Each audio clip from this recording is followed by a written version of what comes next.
Hi everybody, Dan Illman, Matt Bernier, Mike Beer, taking a look back at last Saturday's Grade 1 Preakness, the second jewel in racing's Triple Crown. Always Dreaming, the Kentucky Derby winner, takes on the 2-year-old champion Classic Empire. They're the two favorites at post time, and as they break from the gate, Mike Beer, they're going to hook up pretty early. Yeah, I don't think this was such a surprise to see it lay out this way, but Always Dreaming is going to head right off to the front. And Leparoux does the right thing. He goes right with this horse, and he turns it into a horse race. Matt, we thought that the horse on the far outside in the lime green silks, Conquest Mo Money, would show a lot more early speed. He hasn't seemed that interested early. You heard the connection say that he wasn't prepared. He had just loaded into the gate, and then they sprung the latch. To me, that's kind of a poor excuse. You're still supposed to send him to the front, because at this point, he can't win this race. Meanwhile, the new shooter, Cloud Computing, ridden by Javier Castellano for Chad Brown, has just settled into a lovely pace-tracking, ground-saving spot. Yeah, this is what's known as a perfect trip, just sitting right in behind these two horses. They're not, listen, this isn't some kind of all-out war on the front end. These horses aren't dueling it on the front end, but they're sort of keeping each other company, and Javier's just biding his time in behind them. Matt Todd Pletcher said that he was nervous when the horses passed the stands for the first time because Always Dreaming wasn't taking Johnny V to the lead like he did in the Derby. He had to work just a little bit to get there, and you always got the feeling that Classic Empire on the outside, this is the trip that he got when he won the Breeders' Cup Juvenile, was moving much more comfortably than the favorite. And just look at the riders. You see Leparoux is just cruising right now, and John's starting to tap Always Dreaming a little bit on the shoulder. At this point right now, you know the Derby winner's in deep water. Mike, not much fight from Always Dreaming once confronted. No, I mean, listen, at the end of the day, this is a very poor performance from this horse. As you say, he put up no fight here for Classic Empire at all, and he's just going to give it up here from the quarter pole to the wire. He's going to be nowhere. And right now, I mean, Classic Empire is looking pretty good right here. It's a two-horse race to the finish.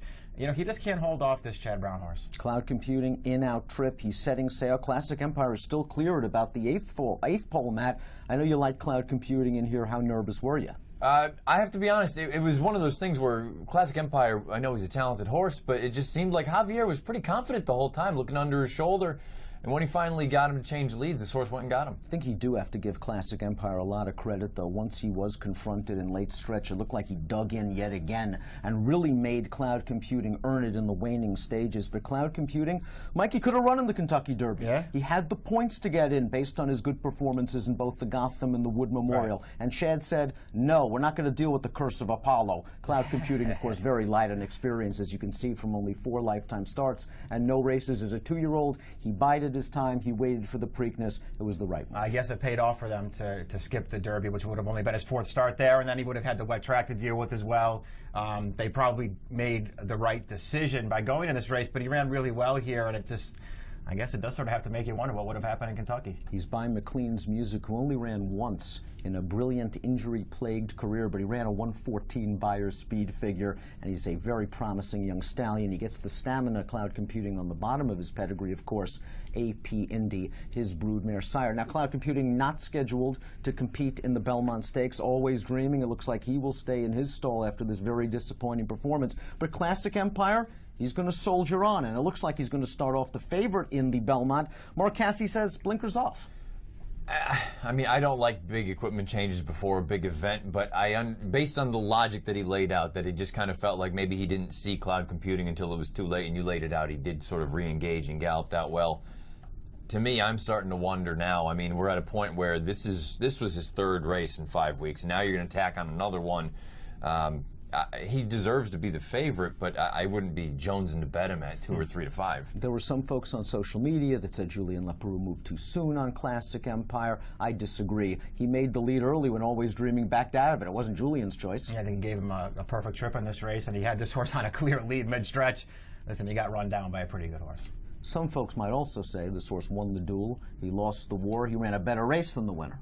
I suppose you can say that. I happen to think he had every opportunity. I mean, you're 2.5 clear at the 8th pole. You're still supposed to finish it off, and I feel like in a way that's a backhanded sort of statement to Cloud Computing and Chad and all them. I think this horse went and got him. Yeah, I agree. And were they really dueling on the front? I mean, I know that they were up on the pace together, but I didn't see a duel going on. I saw 2 horses sort of sitting up there together, and when they started racing, about the far turn, they started racing. And there, as you say, Always Dreaming did not fight this horse. It's not like Classic Empire had to get into some big fight through the turn to get the lead, and then he got run down. He took this thing over with no problem. With Always Dreaming, this was a completely different horse that we saw at Churchill Downs 2 weeks ago, a completely different horse that we saw winning the Florida Derby so easily. Did he bounce? Yeah, I'm going to use the dreaded B word. I think, I know some people don't buy into the bounce theory. I've seen this horse run too well to know that that's not him. And he didn't have any fight, and he didn't look comfortable. I don't want to say he didn't look comfortable, but he just never offered anything. It's been well documented. Pletcher on 2 weeks is not sort of a positive move. I know this is a different animal, and I don't mean it by the horse. I mean the scenario, the Preakness and the Derby winner. But I think this horse just, he had a hard race in Kentucky, and I think you saw the effects of it. I don't know what his excuse really is coming out of the race, but I agree with you. Maybe it was just as simple as that. I mean, this is just one of those situations where he had the lead early, but he never looked like he was going to win this race. The top 2 finishers were well clear of everybody else. No one else really made a dent in this race. Senior Investment, though, rallied from last to finish 3rd, and it looks like that this is the kind of horse that if he does show up for the Belmont, might appreciate a 1.5 miles. Kenny McPeek has pulled off stunners in the Belmont Stakes in the world with horses like Sarava. Senior Investment, this is a horse that won the Lexington. He ran okay here, and maybe he's getting good at the right time. McPeak has said all along he thinks this horse wants to run all day, and he joked that this was sort of the prep for the Belmont for them. I think he's a nice horse, and you look at the way that he finished, he really does look like he wants to go all day. My concern is his running style. If you're going to come from that far out, where he was essentially last, he was actually just behind, looking at Lee for a little bit of the running. To me, at Belmont, 1.5 miles, that's not really an ideal position in my opinion. Mike Beer? I agree with that. Listen, the other thing, though, about this Belmont is going to be, I know Classic Empire's going, and I'm not going to knock him, but this is going to be one of those Belmonts I think is going to be open to a lot of different horses. Looking at Lee, who of course ran really well to be 2nd in the Kentucky Derby after just a beautiful trip and ride from the back of the pack under Corey Lanery, passed a couple of tired ones again for 4th. This is a horse, though, he's going to need a lot of pace and a lot of luck in all of his races. He's a hard hitter, and it appears that Steve Asmussen will give him another chance in the Belmont. Yeah, for me, he's an honest horse. He shows up and runs his race. He needs, and Asmussen has said as much, he's a horse that was reliant on circumstances. He's going to need a pace. Probably doesn't hurt if he gets a wet track. I have no knocks against him. I think he's a very likable horse. Mike, it looked like for a second Gunnevera was going to run, turning into the stretch, and then he flattened out.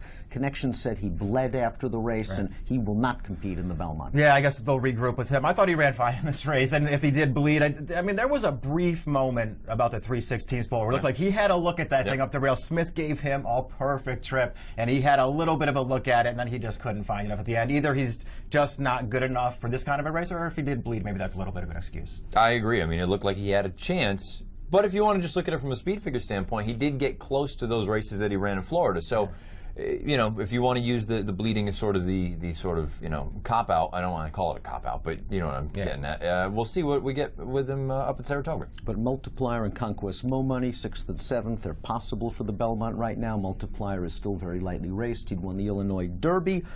Sort of an even performance here, I thought, from him. An okay effort. Conquest Mo Money, we thought we would see a lot more early speed from him, and once he didn't get that early spot, he was in trouble. I have to be honest, I didn't like him coming into this race. He's one that I would be mildly intrigued with just looking at the probables for the Belmont, because I know he's going to be much more forward than what we saw in this race, and again, I would much rather prefer a horse that's forward going 1.5 miles than toward the rear. But Cloud Computing gets up late to deny last year's 2-year-old champion Classic Empire and a thrilling renewal of the Preakness.